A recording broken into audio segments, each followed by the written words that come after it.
It is also important on this day to remind ourselves that such progress did not come easily.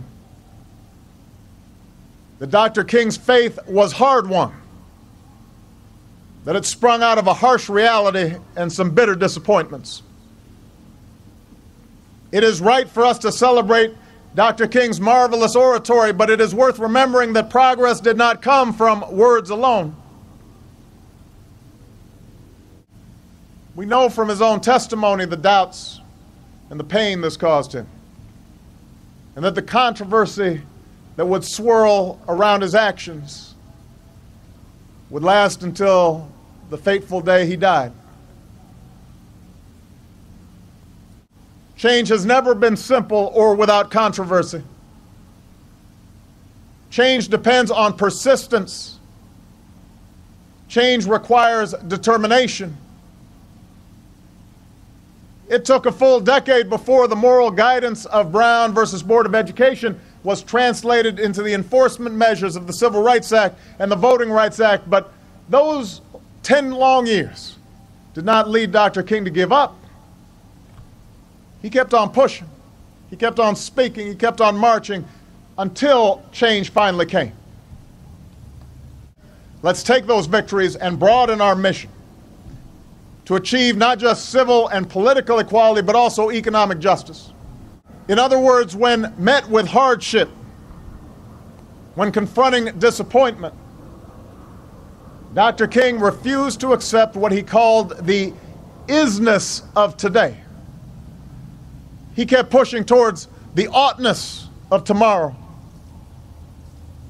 fixing our schools so that every child, not just some, but every child gets a world-class education, and making sure that our healthcare system is affordable and accessible to all, and that our economic system is one in which everybody gets a fair shake and everybody does their fair share. Let us not be trapped by what is. We can't be discouraged by what is. We've got to keep pushing for what ought to be. The America we ought to leave to our children, mindful that the hardships we face are nothing compared to those Dr. King and his fellow marchers faced 50 years ago, and that if we maintain our faith in ourselves and in the possibilities of this nation, there is no challenge we cannot surmount.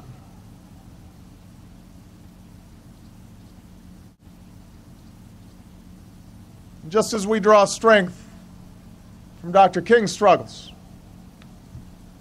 so must we draw inspiration from his constant insistence on the oneness of man. The belief, in his words, that we are caught in an inescapable network of mutuality, tied in a single garment of destiny.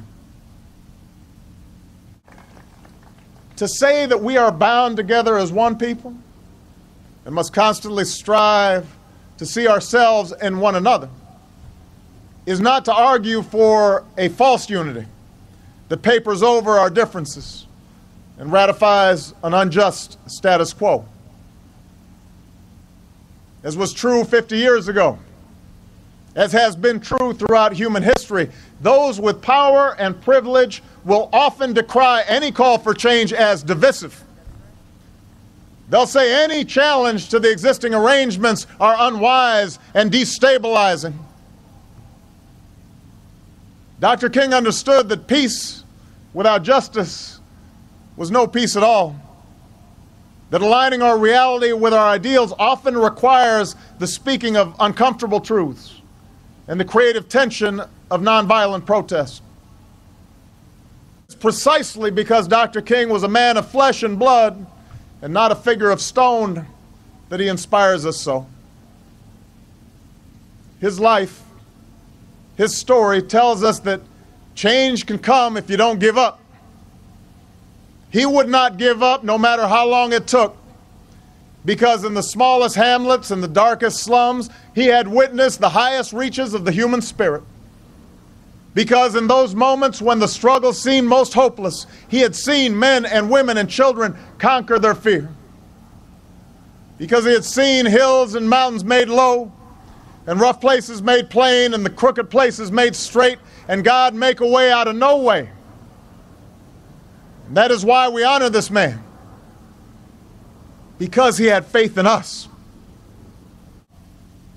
That is why Dr. King was so quintessentially American, because for all the hardships we've endured, for all our sometimes tragic history, ours is a story of optimism and achievement and constant striving that is unique upon this earth.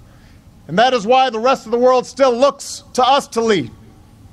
This is a country where ordinary people find in their hearts the courage to do extraordinary things, the courage to stand up in the face of the fiercest resistance and despair and say, this is wrong and this is right. We will not settle for what the cynics tell us we have to accept, and we will reach again and again, no matter the odds, for what we know is possible.